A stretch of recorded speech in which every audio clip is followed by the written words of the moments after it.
आप देख रहे हैं देश का पॉलिटिकल शो, जिसका समय है 12 से 2। हम बात तेलंगाना चुनाव की कर रहे हैं, जहां बीजेपी मुस्लिम आरक्षण के विरोध में फ्रंट फुट पर आ गई है। बीजेपी ने बड़ा मुद्दा बना दिया है और चुनाव प्रचार के आखिरी दिन बीजेपी के विधायक हैं टी राजा सिंह। उन्होंने हार्डकोर हिंदू मुस्लिम कार्ड खेला, माहौल को और गर्म कर दिया। कह रहे हैं मैं हार गया तो देश मेरा दूसरा रूप देखेगा। ओवैसी और उसके भाई को मैं भगा दूंगा। ओवैसी आतंकवादी है, राष्ट्रद्रोही है, दोनों को मैं सबक सिखाऊंगा। ये तमाम बातें जो कही गई टी राजा सिंह की तरफ से, जिन्हें एक बार फिर से बीजेपी ने इस चुनाव में गोशामहल सीट से अपना उम्मीदवार बनाया। केसीआर ने 4% माइनॉरिटी रिजर्वेशन दिया है।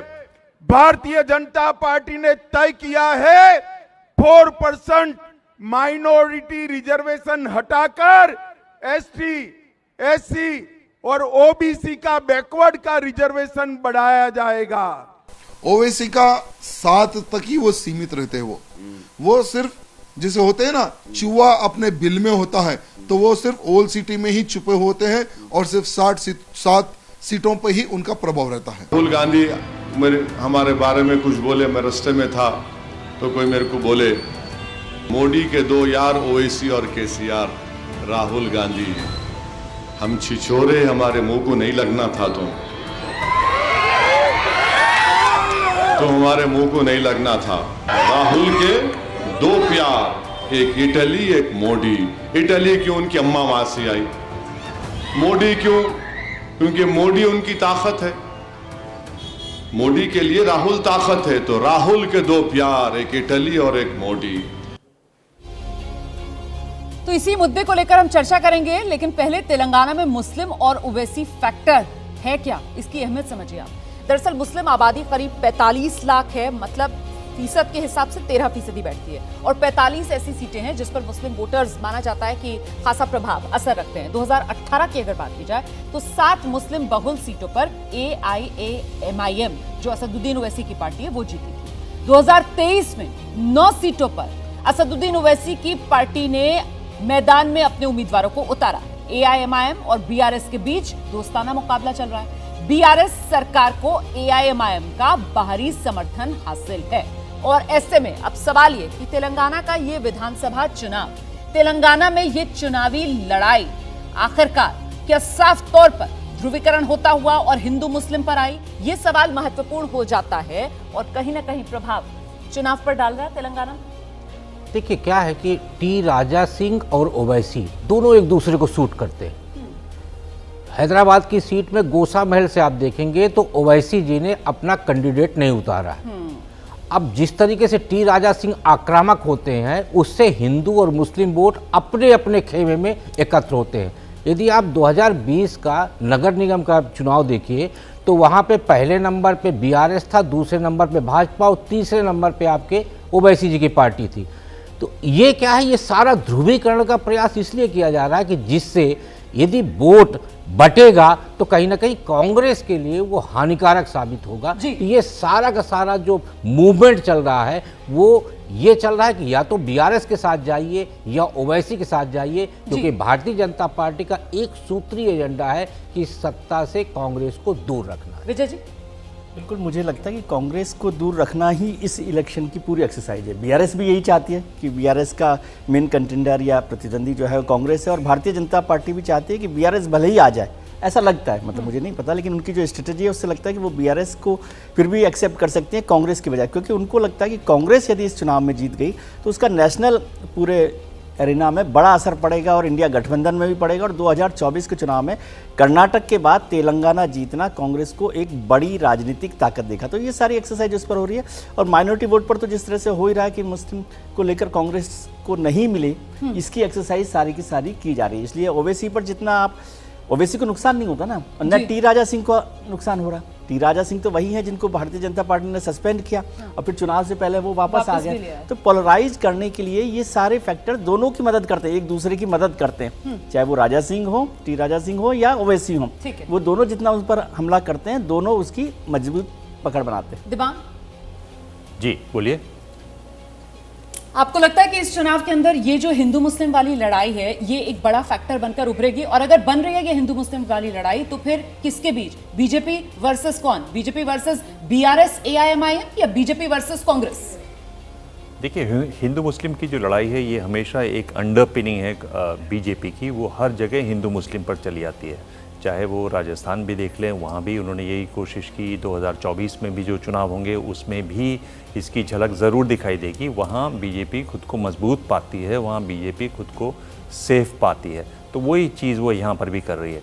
ये जो मुस्लिम वोट की बात हो रही है, आप देखिए जितना तीखा हमला इस समय बीजेपी के नेता प्रधानमंत्री और अमित शाह कर रहे हैं बीआरएस पर, वो बाकी लोग नहीं कर रहे हैं। और उसकी बड़ी वजह यह है कि जब केसीआर की बेटी से पूछताछ हुई शराब मामले में, जिसमें मनीष सिसोदिया जेल में है, ये कयास लगाए जा रहे थे कि उनकी गिरफ्तारी होगी, वो नहीं हुई। तो कहीं ना कहीं ये भाव है मुस्लिम समुदाय में कि इनकी आपस में कुछ समझौता हुआ, बातचीत हुई, और ये भाव उनको अलग कर रहा है केसीआर की पार्टी से, और इसका एहसास बीजेपी को भी है। और इसीलिए बीजेपी ये कोशिश कर रही है कि किसी तरीके से हमला करके वो दूरी को बनाया जाए। लेकिन ये तेलंगाना में हम जिस तरीके का रामकृपाल जी हिंदू मुस्लिम वाली लड़ाई राजनीति में देख रहे हैं, इसके पीछे बाकी चुनावी राज्यों में इस तरीके की धार नहीं नजर आई। वजह एआईएमआईएम है, वजह मुस्लिम आबादी है तेलंगाना की?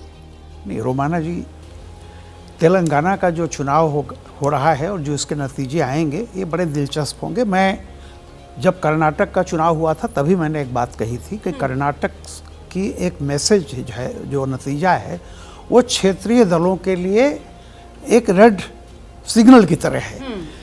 देखिए, एक प्रोसेस चल रहा है, इस देश का जो माइनॉरिटी है वो उसको वोट दे रही है जो बीजेपी को हराता हुआ दिखे। और कांग्रेस जो है, कांग्रेस का साउथ इंडिया में यानी कर्नाटक हुआ, फिर तेलंगाना हुआ, यहाँ पर कांग्रेस उस एक ऐसे मजबूत पार्टी के रूप में माइनॉरिटी के लिए दिखाई पड़ती है जहाँ वो बीजेपी को हरा सकती है। सही। जैसा तेलंगाना में बीजेपी का कोई उस तरह से नहीं है बीआरएस।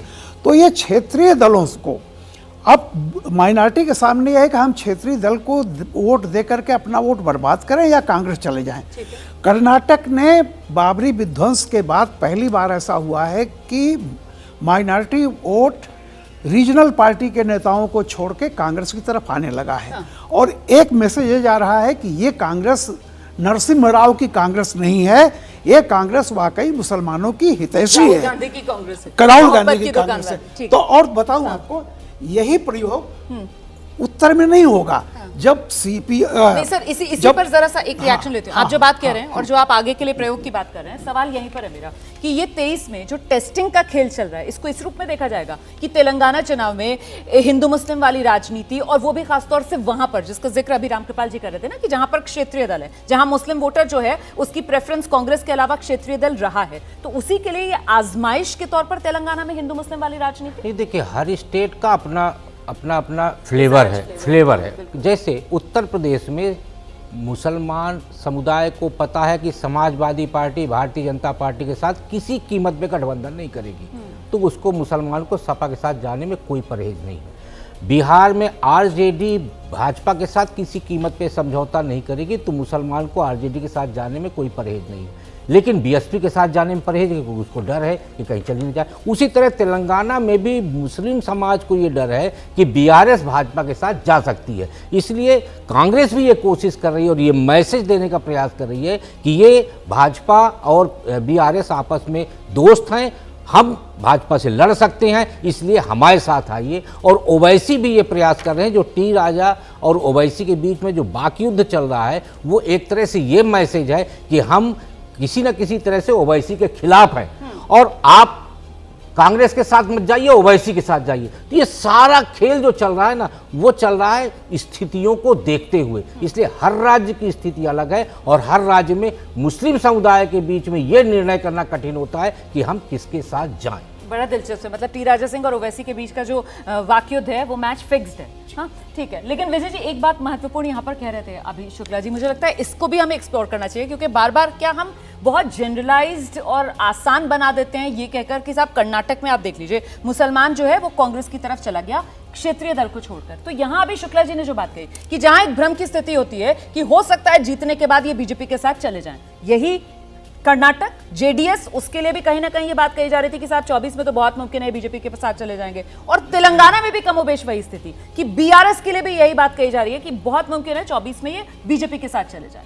तो फिर इसको ज्यादा रीड करेंगे 24 के लिए? एक लाइन में कहिए ना प्लीज। देखिए, दोनों का बड़ा फर्क है जी। कर्नाटक में उनको यह लगता था कि बीजेपी सरकार कहीं न बना ले, अच्छा। लेकिन जहां बीजेपी सरकार बनाती हुई नहीं दिख रही है वहां स्थिति नहीं है, इसलिए कर्नाटक और तेलंगाना की तुलना नहीं की जा सकती, क्योंकि यहाँ बीजेपी थर्ड पोजीशन तो मतलब आप कह रहे हैं तुलना नहीं की जा सकती। विजय जी, बिल्कुल, आप जवाब दीजिएगा। 12 से 2 देश का पॉलिटिकल शो देख रहे हैं आप। तेलंगाना चुनाव को लेकर हम चर्चा कर रहे हैं, और आप जानते हैं तेलंगाना चुनाव के मैदान में कांग्रेस की तरफ से मोहम्मद अजहरुद्दीन ताल ठोक रहे हैं।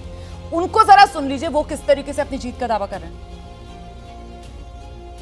हमारे साथ मोहम्मद अजहरुद्दीन है। अजहरुद्दीन जी, इस बार तेलंगाना की माइनॉरिटी अल्पसंख्यक किसके साथ?